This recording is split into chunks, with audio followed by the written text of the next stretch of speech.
लीजिए, आधी रात के बाद एक बड़ा अपडेट दे रहा हूं। बातचीत फंस गई है। फिर से कह रहा हूं, बातचीत फंस गई है। बहुत आसान भाषा में समझिए हुआ क्या है। ईरान कह रहा है कि स्ट्रेट ऑफ हॉर्मज़ पर हमारा राज होगा। अमेरिका कह रहा है कि ना ना ना ना, तुम्हारा राज नहीं होगा, राज हम दोनों करेंगे। यानी अगर तुम पैसा वसूलोगे तो हम भी पैसा वसूलेंगे, दोनों मिलके काम करेंगे। भाई इतना तो क्लोज नहीं हो सकता ईरान अमेरिका के। और दुनिया देखे, जहां अमेरिका हरामीपन ये कर रहा है दुनिया के सामने कह के कि ईरान पैसा ले रहा है, ईरान को पैसा नहीं लेने देंगे, ये स्ट्रेट ऑफ हॉर्मज़ से पैसा नहीं लगना चाहिए। और वहां हरामी खुद कह रहा है कि नहीं, पैसे लो, कोई दिक्कत नहीं है, लेकिन हम दोनों मिल बांट के खाएंगे। दुनिया को अमेरिका दे रहा है धोखा। ठीक, ईरान ने कहा कि ना, हम तुम्हें अपना पार्टनर नहीं बना सकते। इस पर बातचीत अटक गई है। अब कोशिश की जा रही है कि बातचीत नॉर्मल हो जाए और इससे ज्यादा बात खराब ना हो, लेकिन बात खराब हो रही है। दोस्तों, आपको बताना जरूरी है, बातचीत इतनी खराब हो गई है कि यह बातचीत फेस टू फेस शुरू हुई थी कि आमने सामने बैठकर बात कर लो। अब बात टेक्स्ट पर हो रही है, यानी अब आमने सामने नहीं है। अब वो अलग कमरे में बैठे हैं, ये अलग कमरे में बैठे हैं।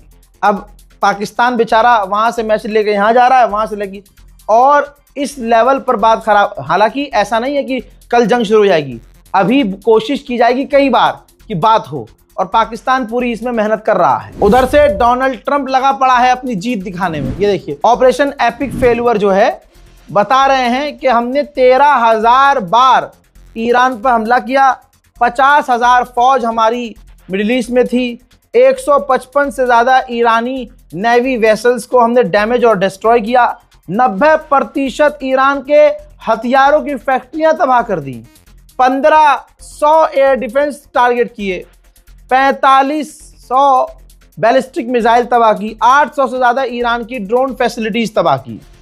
तो भाई जब इतना इसने कर लिया अमेरिका ने, तो डील क्यों कर रहा है ये भी सोच लीजिए। फिर क्यों फटी पड़ी है तुम्हारी, काहे डील कर रहे हो? पूरी तरह से ईरान पर हमला करते। फिर जो तुमने गुलाबी सुअर ने कहा था हम पूरी सिविलाइजेशन को मिटा देंगे, वो बयान करने के बाद तुम्हारी फटी क्यों? दुनिया के आगे जलील हुआ क्यों ट्रम्प?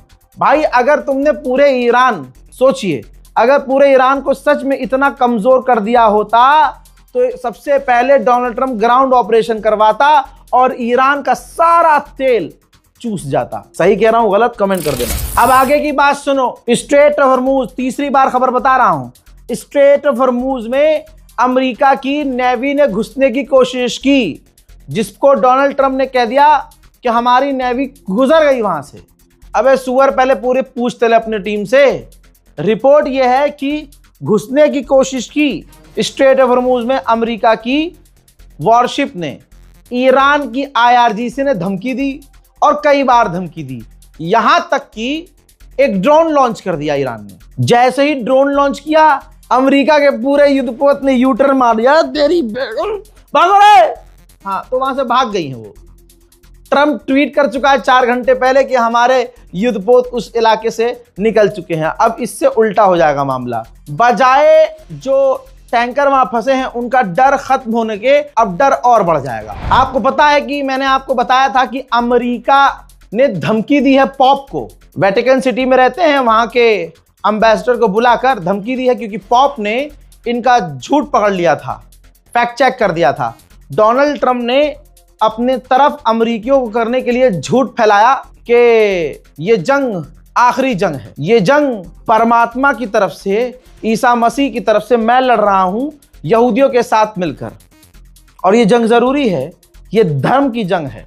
तो पॉप को जब ये पता चला तो पॉप ने मना कर दिया कि ये कोई धार्मिक जंग नहीं है, और डोनाल्ड ट्रंप कोई फरिश्ता नहीं है ईश्वर का जो कत्ल की, नरसंहार की बातें कर रहा है। तो अमेरिका के जो ईसाई थे उनकी आंखें खुल गई कि भाई जब धर्मगुरु ने मना कर दिया तो साला ये तो झूठा है। तो पॉप के इस बयान पर अमेरिका इतना चिढ़ गया कि व्हाइट हाउस ने वेटिकन सिटी के एम्बेसडर को कॉल किया, बुलाया और उनको धमकाया।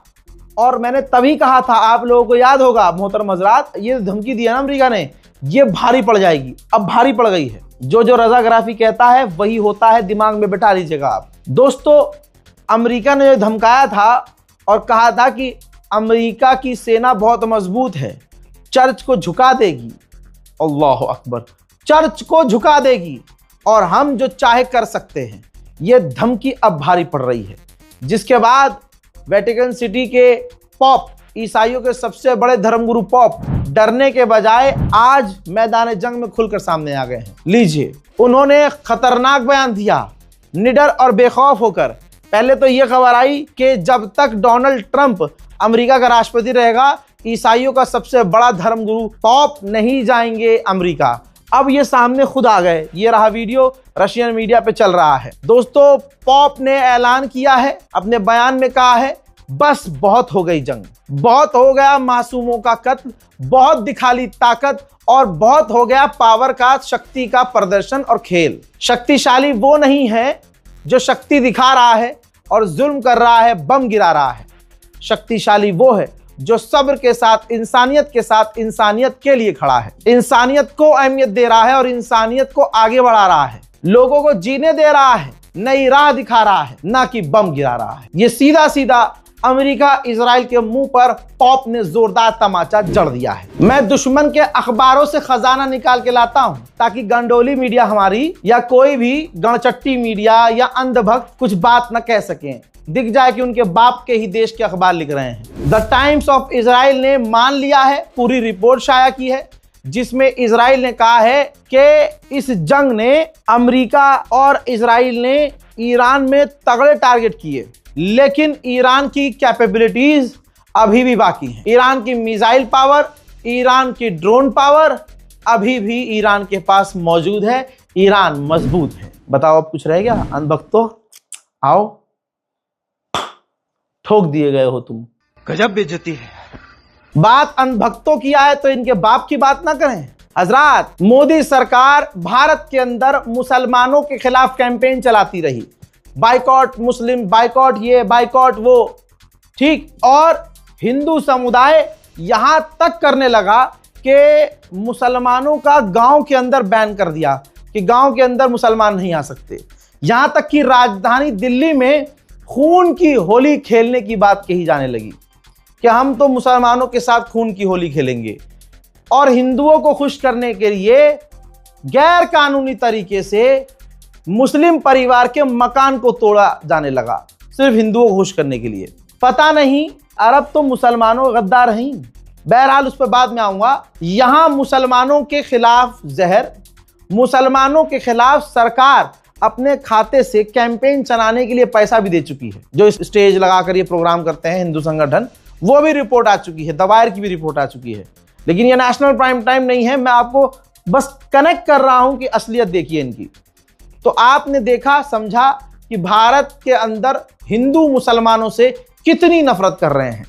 लेकिन इन्हीं की सरकार, जिसको कहते हैं 56 इंच की छाती, जिनको ये कहते हैं अरे हमने तो शेर पाला है, हजरात अपनी उंगलियों से अपने मुंह में घो कर रहे हैं। लो मैं करवाऊं घोप, लो देखो, लो बेटा घोप घोप तुम्हारे साथ। लेजर आई वाला हमारा विदेश मंत्री, जिनकी इसी की सरकार मुसलमानों के खिलाफ नफरत फैलाती है और भीख मांगने पहुंच गए हैं ये यूएई। जी हाँ, माननीय जयशंकर हमारे विदेश मंत्री, बड़े प्यारे लेजर वाले विदेश मंत्री हैं। ये यूएई के विदेश मंत्री मिनिस्टर अब्दुल्ला बिन जायद अल नहयान से जाके मिले हैं। क्यों मिले हैं भाई? वहां कोई बैली डांस देखने थोड़ी ना गए हैं कि चलो भैया यहाँ का क्लब अच्छा है, मुजरा देख के आएंगे ना। गए हैं वहां पर भीख मांगने, भैया हमें तेल बेचो, हमें तेल दो, हमें गैस दो। क्योंकि भारत में, हमारे मुल्क में स्ट्रेट ऑफ हॉर्मुज के क्लोजर की वजह से दिक्कत आ रही है। और ये बात भी बिल्कुल क्लियर है, हमारी भारत सरकार भी जानती है कि अगर इसी वक्त स्ट्रेट ऑफ हॉर्मुज खुल भी जाए, तब भी जो दुनिया में तेल की किल्लत हो रही है वो एकदम से ख़त्म नहीं होगी। तो अब डूबते हुए हिंदू राष्ट्र को मुस्लिम देश का ही सहारा है, यानी हिंदू राष्ट्र बनाने के लिए मुसलमानों से भीख मांगनी पड़ेगी। तो ये तमाम हिंदू संगठन अब गुफा में रहेंगे, बाहर नहीं आएंगे, कुछ नया मुद्दा तलाश करेंगे ताकि ये वहां जाकर खून चूस सके, वहां पर जाकर देश की हालत खराब कर सके और ध्यान भटका सके जो मुस्लिम देशों से भीख मांगी जा रही है। उधर नेतन्याहू पूरी ताकत से इस डील को खराब करने की कोशिश कर रहा है। नेतन्याहू ने कहा है, मैं और ट्रंप इस बात पर राजी हैं, ईरान को यूरेनियम एनरिच नहीं करने देंगे। और जबकि यूरेनियम जो उसके पास पहले है, हम उसको वहां से निकालेंगे। पाकिस्तान के ऊपर लगातार तगड़े मीम बन रहे हैं। पाकिस्तान चाहे कितना भी अच्छा काम कर रहा है, लेकिन एक वीडियो जरा देखिए जो AI जनरेटेड है। ये देखिए, पाकिस्तान का जब विदेश मंत्री गले मिलाया तो पॉकेट उनके सामने मार लिया गया है। अमेरिका के उपराष्ट्रपति से पाकिस्तान का प्रधानमंत्री शहबाज शरीफ गला मिला तो पॉकेट में हाथ डालकर भैया उसका पर्स निकाल लिया और पर्स में से डॉलर निकाल लिए। जाहिर सी बात है, आदत से मजबूर है। तो ये तमाम पाकिस्तान, और ये पाकिस्तान से ही मीम बना है। पाकिस्तानी कितने क्रिएटिव हैं ये बात तो आप जानते ही हैं। भाई बहुत बढ़िया मार रहे हो, और अच्छे से मारो अपने प्रधानमंत्री की, वो है ही इस लायक भैया। कई तरह के मीम बन रहे हैं। जैसे ये देखिए, ये जो साउथ इंडियन कॉमेडियन है, ये इसको आप एज अ जेडी वेंस देखिए। ये देखिए, हम पाकिस्तान के अंदर आया तो उसके साथ क्या क्या होगा। सोने की चेन एक तो हाथ से निकाल के लेके भाग गए, हाथ से और चीजें लेके भाग गए। फिर उसके बाद गाड़ी से उतर के ये ढूंढने लगे। पीछे से अचानक से देखा जाता है कि गाड़ी भी कोई चुरा के ले गया। बहरहाल पाकिस्तान का जमकर जो है मजाक भी उड़ रहा है, मीम बनाई जा रही है। लेकिन ये भी बात हकीकत है, जो पाकिस्तान कर रहा है वो करने की चाहत बहुत देशों के दिलों में है, लेकिन क्योंकि उनकी विदेश नीतियां इतनी नकली निकली हैं, खोखली, और नफरत के सौदागर इतने बड़े लेवल के हुए हैं कि उनकी औकात इतनी नहीं है कि ये काम कर सकें। तो अब वो जो है पाकिस्तान को मीम के जरिए समझ सकते हैं आप। हजरात, आतंकवादी हमेशा आतंकवादी होता है। नेतन्याहू ने कहा है, मेरे अंडर ये गवर्नमेंट और मेरी फौज हमेशा ईरान की रिजीम से, आतंकी रिजीम से लड़ती रहेगी, और जो ईरान का साथ दे रहा है तुर्की, जो नरसंहार कर रहा है कुर्दिश लोगों का, हम उसको भी जवाब देंगे। तो यानी ये नेतन्याहू ने खुद क्लियर कर दिया, जब तक मैं प्रधानमंत्री रहूंगा लड़ता रहूंगा, जंग करता रहूंगा, हमले करता रहूंगा। अब दुनिया खुद फैसला कर ले कि इस दुनिया में अशांति के लिए जिम्मेदार कौन है। दूसरे नंबर पर नेतन्याहू है, और आज भी पहले नंबर पर नहीं, वो नहीं है जिसको तुम कह रहे हो। हर जगह यार उसको ले आते हो दिमाग में तुम। पहले नंबर पर यही गुलाबी सूअर है। इस रिपोर्ट को शेयर कीजिए। जय हिंद।